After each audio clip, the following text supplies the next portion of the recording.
تو وہ پھر تھوڑا تھوڑا سا جو ہے نا وہ بارودی مواد لاتا رہا ہے اندر.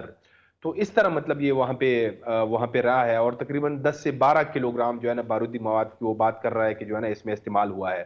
جی تو ابھی اس کی تحقیقات ہونی ہے. اور جہاں تک اس حملے کی ذمہ داری کی بات ہے تو جو کالعدم تنظیم تحریک طالبان پاکستان ہے کہ جس کے اوپر پہلی شک جو ہے نا اسی کے اوپر سب کی گئی ہے، کیونکہ وہی پچھلے کئی سالوں سے ریاست پاکستان کے خلاف جو ہے وہ سرگرم عمل ہے. لیکن کل جو ہے نا یعنی وہ شام کے وقت ٹی ٹی پی نے ایک بیان جاری کیا جس میں انہوں نے اس واقعے سے لا تعلقی کا اظہار کیا، بلکہ اس بیان کے ساتھ جو ہے نا اس نے ایک تھوڑا سا وہ کچھ ٹیکسٹ بھی جو ہے نا وہ صحافیوں کو بھیجا ہے، جس میں ان کی اپنی ایک انہوں نے یعنی ٹی ٹی پی نے کچھ عرصہ پہلے جو ہے نا اپنے لیے ایک کوڈ آف ایتھک قسم کا ضابطہ اخلاق بنایا تھا کہ ہم جو ہے نا اس کے بعد اگر کوئی حملے کریں گے تو ہم مسجدوں، مدارس، بازار، اسکول وغیرہ ان پہ حملے نہیں کریں گے. تو یہ مطلب اس کے ساتھ وہ بیان کے ساتھ اس کو بھی اٹیچ کیا گیا ہے. لیکن اب کل کے بعد جو اب یہ حملہ ہوا تو اس کے بعد سے جو مومن طالبان کی آپ نے بات کی تو ان کے جو کچھ حامی ہے یعنی مومن طالبان کے جو کچھ پرو ٹویٹر ہینڈل ہے ان سے اس واقعے پہ جو ہے نا بڑے خوشی کا اظہار کیا جا رہا ہے. بلکہ یہاں تک کہ ایک جو مومن طالبان کے اب وہ پتہ نہیں ہے کہ یہ واقعی ان کا ٹویٹر ہینڈل ہے یا نہیں ہے، لیکن ایک ٹویٹر ہینڈل سے جس پہ شک ہے کہ یہ مومن طالبان کا ہے اس سے تو باقاعدہ جو ہے نا وہ حملاور کا نام بھی دیا گیا ہے. حذیفہ نامی ایک حملاور ہے کہ جس میں اس نے کہا ہے کہ اس طرح یہ جو ہے نا ہم نے کمانڈر عمر خالد خراسانی جو کہ چند ماہ پہلے جو ہے افغانستان میں مارے گئے تھے تو اس کا بدلہ لیا ہے. تو ابھی جو ہے نا اس کی کسی نے باضابطہ طور پر کوئی ذمہ داری قبول نہیں کی ہے، لیکن شک جو ہے وہ مومن طالبان پہ ظاہر کیا جا رہا ہے. اچھا، آج جو آئی جی پولیس ہے معظم جاں انصاری صاحب، اس نے بھی جو میڈیا سے بات کی تو اس نے بھی یہ کہا، اس نے کہا کہ اس طرح امکان ہے کہ یہ مومن طالبان جو ہے نا اس حملے میں ملوث ہوں. اچھا، امکان کی بات ہے. وزیر داخلہ نے تو اس کو کنفرم کہا کہ ذمہ داری قبول کر لی ہے. جنرل صاحب، ایک تو warm welcome sir after a very long time. دوسرا، آپ اس لیے بھی ہمارے لیے امپورٹنٹ ہیں سر کہ آپ نے جو خدمات دیں سوات آپریشن کے وہ ہمیشہ قوم آپ کی مشکور رہے گی سر.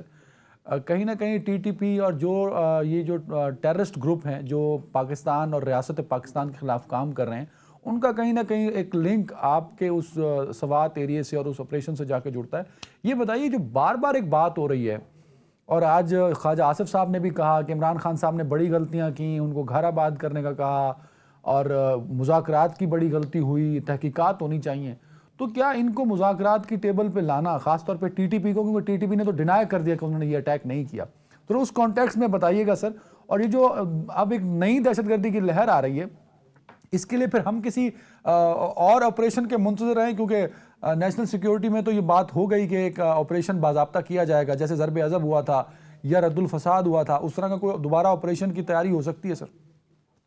Adnan, thank you very much for having me on your programme. دیکھیں، بات یہ ہے کہ یہ ایک بہت بڑا انفارچونیٹ انسیڈنٹ ہوا ہے، اور ایسے انسیڈنٹ یقیناً پہلے بھی ہوتے رہے ہیں، لیکن یہ کوئی جسٹیفیکیشن نہیں ہے کہ اگر پہلے ہوئے ہیں تو اب بھی ہو جائے گا اور ہمیں حوصلے نہیں ہارنے چاہیے اور سم تھنگ. بات یہ ہے کہ یہ ایک ہینس کرائم ہے، یہ بہت بڑا ٹیررسٹ اسٹرائک ہے جو ہوا ہے، اور اس کی تحقیقات بڑی بے لاگ اور بڑی تھورو ڈیٹیل میں اس کو تحقیقات ہونی چاہیے. اب یہ جو بات کر رہے ہیں کہ خراسانی نے ایکسیپٹ کیا یا محمد ٹی ٹی پی والوں نے ایکسیپٹ کیا، یہ ہمیشہ ایکسیپشن آف ریسپانسبلٹی جو ہے یہ توجہ کو ہٹانے کے لیے بھی کی جاتی ہے اور بعض اوقات اوریجنل بھی ہوتی ہے. لہٰذا اس کو میں زیادہ اہمیت نہیں دیتا کہ یہ کون ایکسیپٹ کر رہا ہے. حقیقت یہ ہے کہ یہ ایک ریڈ زون کے اندر سٹرائک ہوئی ہے جس میں بہت قیمتی جانیں ضائع ہوئی ہیں. یہ ہونا نہیں چاہیے. اب کرنا یہ ہے کہ تمام ریاستی ادارے مل بیٹھ کر سب سے پہلے تو they should put their act together اور اس کی تحقیقات کریں کہ یہ کیوں ہوا ہے اور اس کی وجوہات کیا ہیں. اب کس نے مذاکرات کیے جو آج خواجہ آصف صاحب کہہ رہے ہیں، وہ تو جنرل ضیاء الحق کے وقت سے یہ الزامات انہوں نے گننے شروع کیے، اور اس وقت سے آئی ایم شور کہ یہ اسمبلی میں بھی اس وقت سے ہی بیٹھے ہیں اور ان کو چاہیے تھا کہ یہ اسمبلی میں اس فورم پر جب انہیں کہا جا رہا تھا ان دنوں میں یہ کھڑا ہو کے سوال کرتے کہ یہ کون ہے, کون ذمہ داری لے گا, کون کر رہا ہے اور کیوں کر رہا ہے اور کس کے کہنے پہ کر رہا ہے, تو شاید آج ہمیں یہ دن دیکھنا نہ پڑتا. تو یہ پیچھے مڑ کے بات کرنا بڑا آسان ہوتا ہے. اب بھی ان کی ذمہ داری ہے. 13 جماعتیں اس وقت برسر اقتدار ہیں, لیکن ان سب کو اور تمام سٹیٹ انسٹیٹیوشنز کو اس وقت ایک ہی دہشت گرد نظر آ رہا ہے اور وہ ہے عمران خان. یہ کبھی سواتی کو پکڑ لیتے ہیں, کبھی فواد کو پکڑ لیتے ہیں. اپنے کام پر, ریاستی امور پر دھیان دیں اور دیکھیں کہ کیا ملک میں ہو رہا ہے اور کس چیز سے اس ملک کو بچانا ہے, چاہے وہ معاشی حملے ہو رہے ہیں یا ڈوبتی ہوئی معیشت ہے یا ملک کے اندر لا اینڈ آرڈر سچویشن ہے. تو اس کی تحقیقات ہونی چاہیے اور تحقیقات کے بعد پھر ایک جامع اسٹریٹجی کی ضرورت ہے. اب جب پروگرام آگے چلے گا تو میں آپ کو بتاؤں گا کہ ہمیں کیا کچھ کرنے کی ضرورت ہے تاکہ ہم اس مینس کا خاتمہ کر سکیں اور یہ دن جس کو بوتل میں ڈال دیا گیا تھا اس کو نکلا کیسے یا نکالا کیسے گیا اور اس کے کون ذمہ دار ہے. Very right sir. راجہ عامر عباس صاحب, سر یہ تو بالکل صحیح ہے کہ جس دور سے ہم گزر رہے ہیں معاشی طور پہ بھی, اور جو پشاور کا حملہ ہے یہ تو ایک حملہ ہے, ایک بہت بڑا حملہ ہے. اس سے پہلے ایک لمبی لسٹ ہے جس طرح سیکیورٹی فورسز کے لوگوں کو بلوچستان میں, کے پی کے میں, ایون ان پنجاب میں, انٹیریئر سندھ میں نشانہ بنایا گیا. تو ہمیں مل کر بیٹھیں گے تبھی ہم دہشت گردی کے خلاف لڑ سکیں گے. لیکن سیاسی کنسنسس جو ہے وہ ہو نہیں پا رہا, ہر ایک اپنی انا کی آڑ میں سر بیٹھا ہوا ہے. تو کیسے ہم ان معاملات کو لے کے چلیں گے سر؟ دیکھیے سب سے بڑی بات تو یہ ہے کہ اس کو یہ نہیں کہنا چاہیے جی پشاور بم اٹیک, یہ پاکستان پہ اٹیک ہو رہا ہے, یہ پاکستان پہ حملہ ہو رہا ہے. اور ہمیں ایز اے پاکستانی یہ سوچنا چاہیے کہ جی یہ کیا وجوہات ہیں.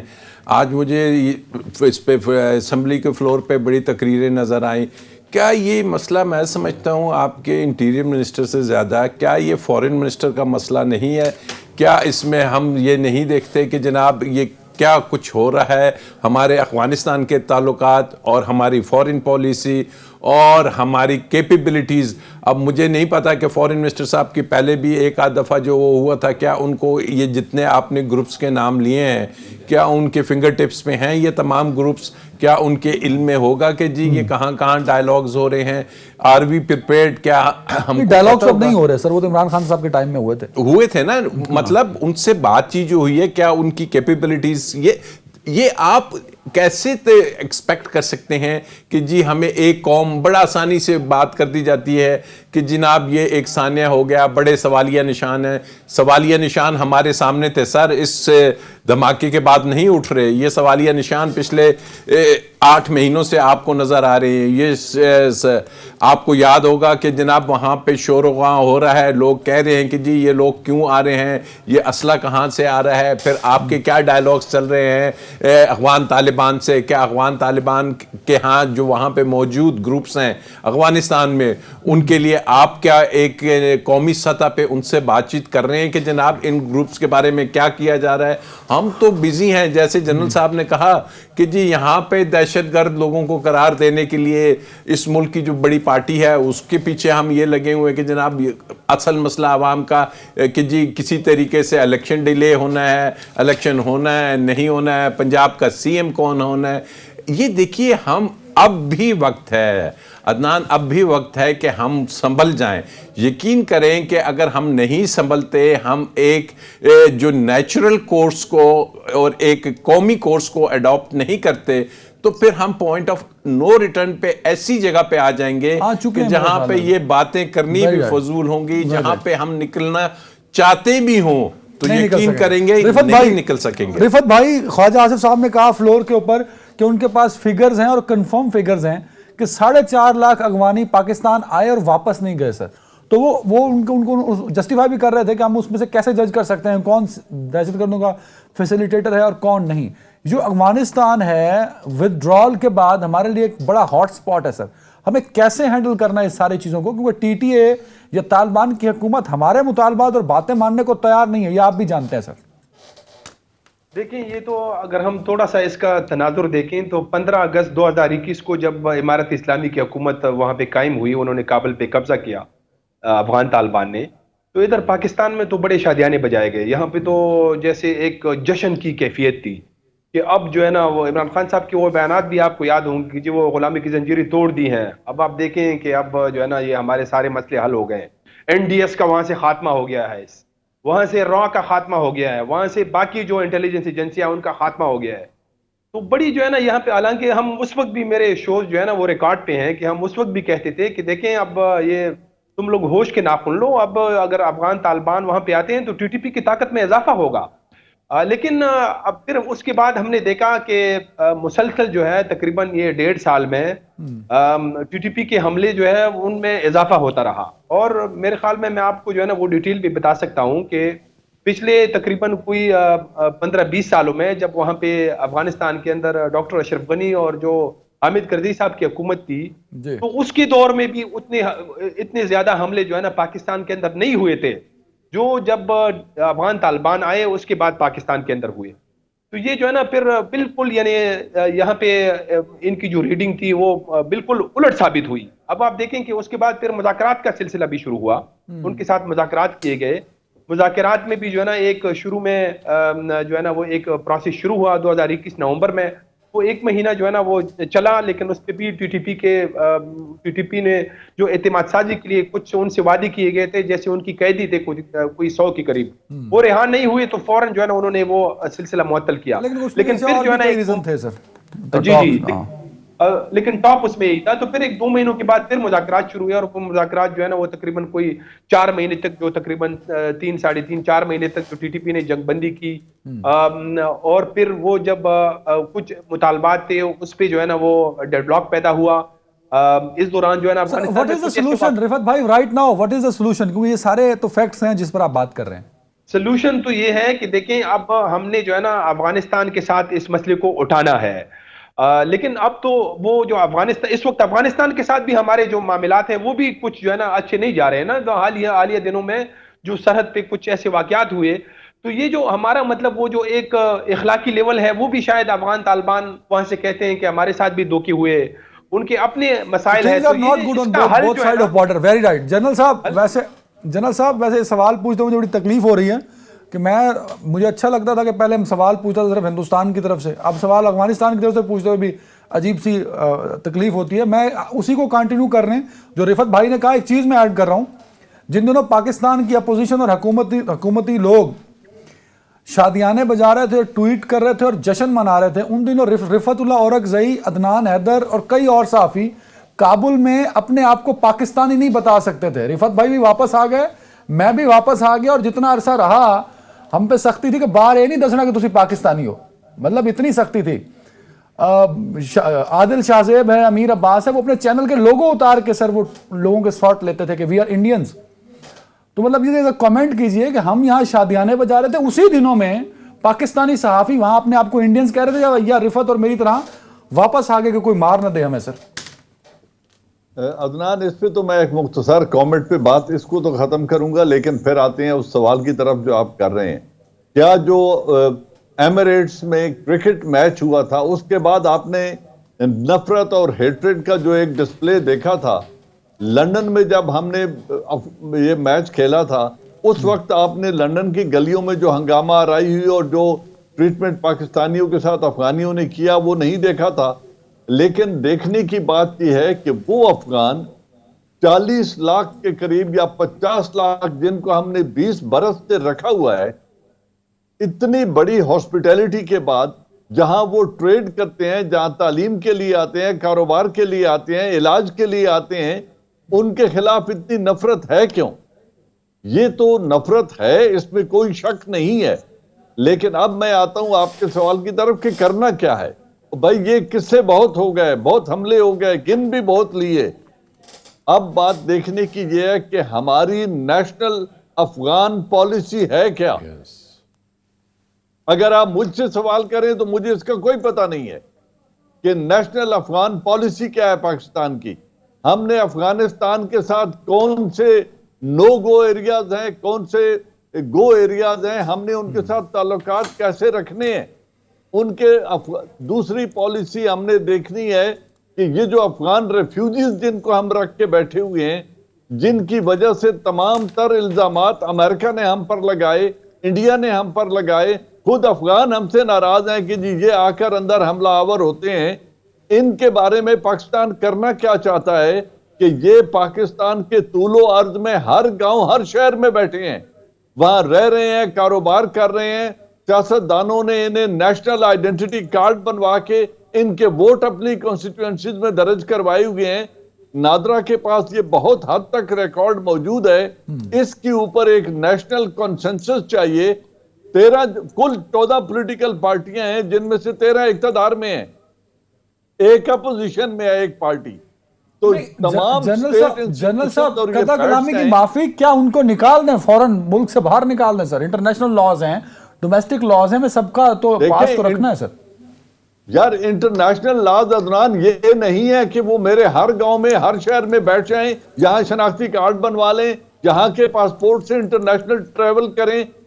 کیا یہی انٹرنیشنل لا میں ایسی کوئی پروویژن نہیں ہے؟ ہم انہیں کیمپ تک ریسٹرکٹ کر سکتے ہیں, ہم انہیں کیمپ میں اور سلیکٹڈ ایریاز میں کنفائن کر سکتے ہیں, نہیں تو انہیں واپس بھجوانے کے لیے United nation human rights commission جو ہے ان سے بات کی جا سکتی ہے.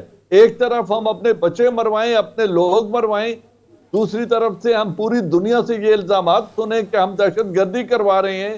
تو اس کا ہمیں ریویو کرنا پڑے گا اپنے لوگوں کی سلامتی کے لیے, گڈ پوائنٹ. میں آتا ہوں ذرا اس پہ لیگل اوپینین بھی راج صاحب سے لے لیں گے, لیکن ایک بریک لے لوں میں تاکہ ہم ڈیٹیل بات کر سکیں کہ جو ریفیوجیز ہیں ان کا لیگل سٹیٹس کیا ہے, پاکستان کیسے ان کو ڈیل کر سکتا ہے. بریک کے بعد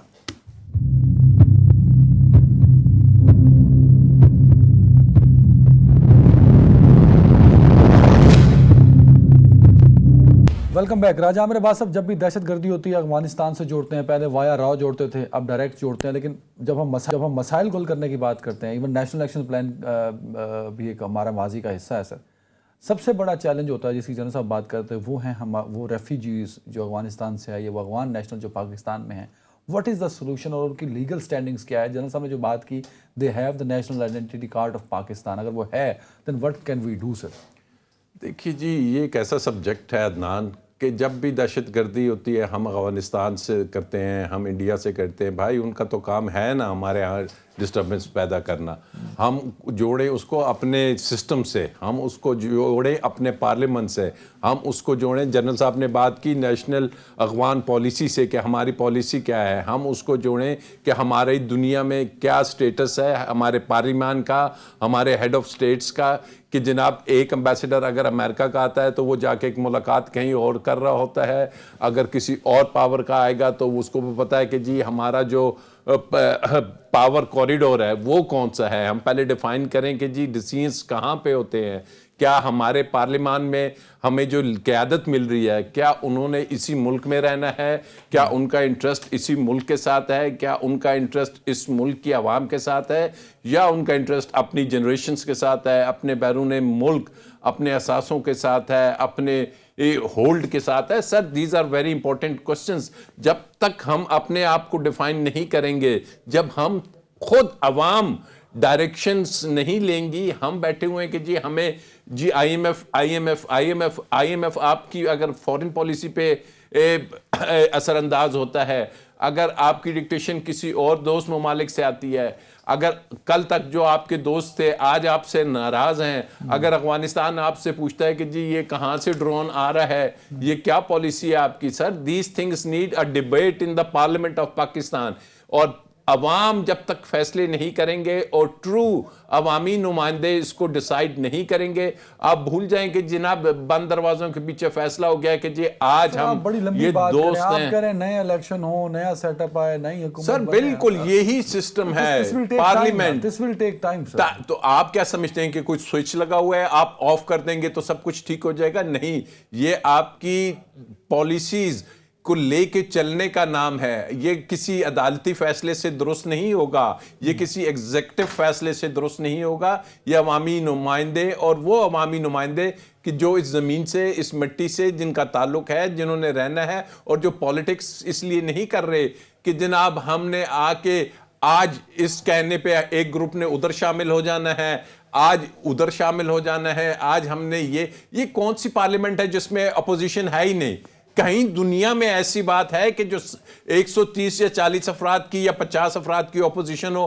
وہ ہے ہی نہیں. تو آپ پارلیمنٹ میں کیا فیصلے کریں گے جہاں پہ اپوزیشن سب سے زیادہ امپورٹنٹ ہوتی ہے ایسی پالیسی میکنگ میں، ایسے ڈیسیژن میکنگ میں، نیشنل انٹرسٹ میں؟ تو ان سچویشنز کا حل جو آپ کہتے ہیں نا کہ حل کیا ہے؟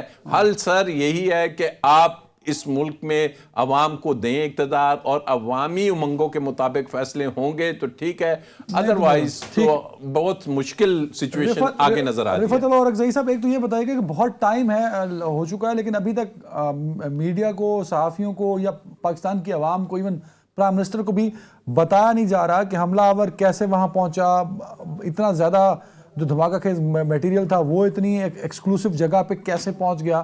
تو کیا یہ اتنا پیچیدہ معاملہ ہے یا سیکیورٹی ایجنسیز بتانا نہیں چاہتی؟ تو یہ بتائیے گا. اور دوسرا، ٹی ٹی پی سے مذاکرات کرنا غلطی تھی یا مذاکرات کو کنٹینیو نہ کرنا غلطی تھی؟ اور ٹی ٹی پی کا سلوشن کیا ہے سر؟ ہم مکمل طور پہ ڈیپینڈنٹ ہیں ٹی ٹی پی کے معاملے میں ٹی ٹی اے پہ سر. دیکھیں، یہ جو آپ نے پشاور یہ جو بلاسٹ کا واقعہ ہے، تو اس میں تو آج جو آئی جی صاحب کی میں نے ابتدا میں بھی کہا کہ اس نے مختصر ایک بات کی ہے میڈیا سے، لیکن وہ اس طرح کا بالکل جو ہے نا ایکسیس اس علاقے تک کبھی نہیں دیا گیا ہے کہ کمپلیٹلی ساری میڈیا اندر جائے. اور پولیس اہلکار جو ہے نا، یہ حملہ چونکہ بہت بڑا تھا اور جس طرح مطلب ایک ریڈ زون تھا، حساس علاقہ تھا، تو جس طرح یہ حملہ ہوا ہے تو کل سے سارے پولیس اہلکار جو افسران جو ہے نا وہ بھی بالکل یعنی سارے شوق ہے، وہ بات بھی نہیں کرنا چاہتے. تو ابھی یہ خود ان کے اوپر آئی ہوئی ہے بات نا کہ یار یہ اتنے حساس علاقے میں کیسے وہ حملہ آور اندر آ گیا ہے. تو ابھی تک جو ہے نا اس کی ساری یہ تحقیقات ہو رہی ہے. اب آئی جی صاحب نے یہ بھی کہا ہے کہ تقریباً ہم جو ہے نا پورے 1 مہینے کی پچھلے جو گزرا مہینہ ہے تو اس کی ہم فوٹیج دیکھ رہے ہیں، کیونکہ وہ سارا ریڈ زون تھا، وہاں پہ تمام علاقوں پہ جو ہے نا جگہوں پہ وہاں پہ سی سی ٹی کیمرے لگے ہوئے ہیں. تو وہ ابھی یہ سارے اس میں مصروف ہے. اور جہاں تک ٹی ٹی پی کا ایشو ہے تو ٹی ٹی پی میں آپ کو ایک عدنان بھائی، آپ خود بھی جو ہے نا طالب تنظیموں پہ آپ کا بھی آپ لکھتے رہے ہیں، آپ اس کو دیکھتے رہے ہیں. ٹی ٹی پی کا ایشو جو ہے نا اب بہت زیادہ میچور ہو چکا ہے. جو ہمارے پاس ایک ٹائم تھا کہ جیسے وہ پانی جو ہے نا اب سر سے گزر چکا ہے. ٹی ٹی پی اب جو ہے نا اس وقت ہم اگر دیکھیں تو وہ ایک یعنی 15 اگست کے بعد سے 2021 کی میں بات کر رہا ہوں، تو اس کے بعد سے ان کی طاقت میں بڑا جو ہے نا اضافہ ہوا ہے. ان کے پاس لوگ بھی آ گئے، ان کے قیدی تقریباً 2 سے 3 ہزار قیدی تھے افغان جیلوں میں، وہ بھی رہا ہوئے ہیں. ان کے ہاتھ جو ہے نا امریکہ اور نیٹو کا اسلحہ لگا ہے. ان میں تقریباً 2 سالوں میں کوئی 20-22 گروپ جو ہے نا چھوٹے موٹے وہ شامل ہوئے ہیں. تو یہ ان کی، اور اس کے سب سے بڑی بات کہ افغان طالبان کے آنے کے بعد ان کو جو ہے نا اب افغانستان میں ایک بہت بڑا ٹھکانہ مل گیا ہے. ان کو اب ان کے اوپر کوئی مسئلہ نہیں ہے، کوئی پرابلم نہیں ہے. تو ہمیں جو ہے نا مطلب اس کو پہلے تو یہ بہت زیادہ ہم سے غلطیاں ہوئی ہے سیکیورٹی اداروں سے، حکومتوں سے، لیکن آج بھی جو ہے نا اس مسئلے کا حل وہ یہ ہے کہ یہ مذاکرات میں ہے. یعنی اب اس وقت جو ہے نا اب پاکستان کے اندر تو کوئی بھی ایسا علاقہ نہیں ہے جہاں پہ ٹی ٹی پی کا قبضہ ہو. قبائلی علاقے ہیں یا جو بھی ہے، کہیں بھی نہیں ہے. تو اب ہمارے پاس آپشنز جو ہے نا پہلے کے مقابلے میں بہت کم پڑ گئے ہیں، کیونکہ اب افغانستان کے اندر آپ کیا کریں گے؟ کیا آپ جو ٹی ٹی پی کے وہاں ٹھکانے ہیں اس پہ اگر آپ حملہ کریں گے تو آپ کی تو ڈائریکٹ جو ہے نا افغان حکومت کے ساتھ وہ پھر ایک کلیش بنتا ہے. تو آپ تو پھر جو ہے نا یعنی وہ تو پھر زیادہ معاملہ بہت سنجیدہ ہو جاتا ہے. تو اب ہمارے پاس آپشن بہت کم ہو گئے ہیں. معاملہ یہ ہے جو مذاکرات عمران خان صاحب کے دور میں ہوئے وہ بڑی جلد بازی میں کیے گئے، وہ ہیزرڈ میں کیے گئے، اس کے لیے اتنی پلاننگ نہیں کی گئی، پارلیمنٹ کو اعتماد میں نہیں لیا گیا. وہ جو ایک پارلیمانی کمیٹی سے اس کی منظوری لی گئی تھی، اس میں بھی جو نا آج جو رضا ربانی صاحب نے پارلیمنٹ میں بات کی ہے کہ اس میں جو ہے نا ہمیں اعتماد میں نہیں لیا گیا، ہمیں بتایا گیا کہ اس طرح ہم ٹی ٹی پی سے مذاکرات کرنے جا رہے ہیں. تو رضا ربانی صاحب نے اس پہ کہا، کامنٹ کیجئے گا سر. ویری رائٹ رفعت بھائی. Sir what are the option with Pakistan right now? جب ہم ٹی ٹی پی کی بات کرتے ہیں تو سر میں نے پہلے بھی سر آپ سے پوچھنے کی کوشش کی تھی کہ جو مذاکرات ہم نے کیے اس میں پارلیمان کو اعتماد میں نہیں لیا گیا خان صاحب کے دور میں جو ہوئے، اور ہوا بھی ایسے. ساجد طوری صاحب اس مذاکرات کا پہلے دور کا حصہ تھے، وہ بھی ہمیں یہی بتاتے ہیں کہ انہیں بھی نہیں تھا پتا، زبردستی انہیں جہاز پہ بٹھا دیا گیا، وہاں پہنچے تو ان سے ملوا دیا گیا، پھر وہ واپس آ گئے. تو اتنا نان سیریس کیوں لیا؟ اور دوسرا سر، اب جو ٹی ٹی پی اپنا سٹرکچر بنا چکی ہے، یہ آپشن کم ہو چکے ہیں. تو رفعت بھائی یہ کریں what can we do sir right now؟ Adnan, آپ نے مجھ سے سوال کیا ہے؟ سر آپ سے. دیکھیں بات یہ ہے کہ پہلی بات یہ ہے اگر ٹی ٹی پی کے پاس وہ بہت مضبوط ہوئی ہے تو پاکستان بھی کمزور نہیں ہوا ہے. میں نے پہلے ایک بات کہی تھی کہ آپ اپنے ڈیسیجن لینے کا جو طریقہ ہے پہلے اس کو درست کریں, افغان پالیسی کو درست کریں. یہ اگر مذاکرات جلد بازی میں ہوئے تھے تو کیا جنہوں نے کیے تھے وہ اس ملک سے کہیں باہر چلے گئے؟ ان سے بات تو کریں, ان کو بلا لیں نا. اس وقت کے چیف بھی یہی ہے, D G I S I بھی یہی ہے, عمران خان بھی یہی ہے, اس وقت کا انٹیریئر منسٹر بھی یہی ہے, ڈیفنس منسٹر بھی یہی ہے. یہ فیصلہ کس نے کیا تھا, کہاں کیا گیا تھا؟ اگر ان لوگوں کو بلا کر ان سے بیٹھ کے بات کر لی جائے تو پھر ساری چیزیں سامنے آ جائیں گی کہ ان مذاکرات کو کیا جو پہلے 12 مختلف لیول پر اور اوکیجنز پر مذاکرات ہوئے تھے ان میں اور ان مذاکرات میں فرق کیا تھا, اور ہم نے ان مذاکرات میں سے نکالنا کیا تھا, کیا سبق سیکھا تھا. اس لیے میں نے کہا کہ آپ پہلے کمپریہنسو افغان پالیسی کے اوپر تو بات کریں. ادارے موجود ہیں, پارلیمنٹ موجود ہے, 13 جماعتیں برسر اقتدار ہیں, اپوزیشن کہیں بھاگ نہیں گئی ہے. ان کو بٹھا کر پہلے نیشنل کنسنسس تو بنائیں کہ افغان پالیسی ہے کیا. پھر ریفیوجیز کے بارے میں جسٹ ایک ون لائنر دیتا ہوں کہ دنیا یہ کہتی ہے یا U N H C R کہتی ہے کہ آپ زبردستی ان کو افغانستان واپس نہیں بھیج سکتے. اوکے, اگر یہ انٹرنیشنل قانون ہے تو یہ بھی کوئی قانون نہیں ہے کہ وہ آپ کے ملک میں جائیداد خریدیں گے, جہاں چاہیں گے رہیں گے, جس سے چاہیں گے شادی کریں گے, اور آپ کے ملک میں جو چاہیں گے وہ کرتے رہیں گے. ایران میں ایسا کیوں نہیں ہو رہا؟ ازبکستان میں ایسا کیوں نہیں ہو رہا؟ تاجکستان میں ایسا کیوں نہیں ہو رہا؟ پاکستان میں ہی کیوں راجواڑہ بنا ہوا ہے؟ تو یہ تمام اگر ڈیسیجن لینے والوں کو ذمہ دار ٹھہرایا جائے تو شاید ہم کسی بہتر فیصلے پر پہنچ سکیں گے. رائے صاحب آخری کامنٹ. پشاور کے معصوم بچوں سے پشاور کے پولیس آفیسرز تک ہم نے شاید کچھ نہیں بہتر کیا سر, وہیں کھڑے ہیں. دیکھیے بڑی امپورٹنٹ ایشوز کی بات کی جنرل صاحب نے کہ جی آپ افغان کی جو یہ ان کو نیشنلٹی دی ہوئی ہے, آئی ڈی کارڈز ان کے پاس ہیں. ہمیں پتہ ہے کہ جی جب ان کے آئی ڈی کارڈز کی کینسلیشن کی بات ہوتی ہے تو کہاں سے آ کے ان کو روک دیا جاتا ہے اور کہاں سے آ کے اس کے کہنے پہ شناختی کارڈ دے دیے جاتے ہیں. یہ تمام چیزیں جنرل صاحب کے علم میں ہیں. تو آپ نے آدھا کوئٹہ آپ کا اس وقت افغان مہاجرین نے خرید لیا ہے, تمام پراپرٹیز انہوں نے لے لی ہیں. پشاور کے پی میں اسی طریقے سے مہنگی پراپرٹیز لے لی ہیں. تو اس کو حل کرنے کے لیے ڈائیلاگ آبویسلی, لیکن ڈائیلاگ یقین کریں کہ ایسی پارلیمان سے نہیں ہوگی. بات ہو رہی ہے کہ جی قومی اسمبلی میں یہ بات ہو یا نیشنل ہمارے پارلیمنٹ میں, وہاں تو بات ہوتی ہے کیسز ختم کی کرنے کی, وہاں تو بات ہوتی ہے NRO 2 کی, وہاں تو بات ہوتی ہے کہ جناب ہمارے کیسز کیسے ختم. خان صاحب نے غلط کیا پارلیمنٹ چھوڑ کے سر. سر خان صاحب نے اب دیکھیں نا, اب غلط ہو رہا ہے وہ تو ہو رہا ہے, مطلب جہاں سے شروع ہوئی غلطی اس پہ بھی تو بات ہو سکتی ہے. بالکل میں سمجھتا ہوں کہ اگر وہ پارلیمان میں رہتے, لیکن بات دیکھیں نا پرسیپشن عوام کیا دیکھ رہی ہے. عوام تو یہی دیکھ رہی ہے نا کہ جناب پارلیمان میں کون ہے. ٹائم ختم ہوگا سر. تینوں معزز مہمانوں کے ناظرین خیال رکھے گا. اللہ حافظ.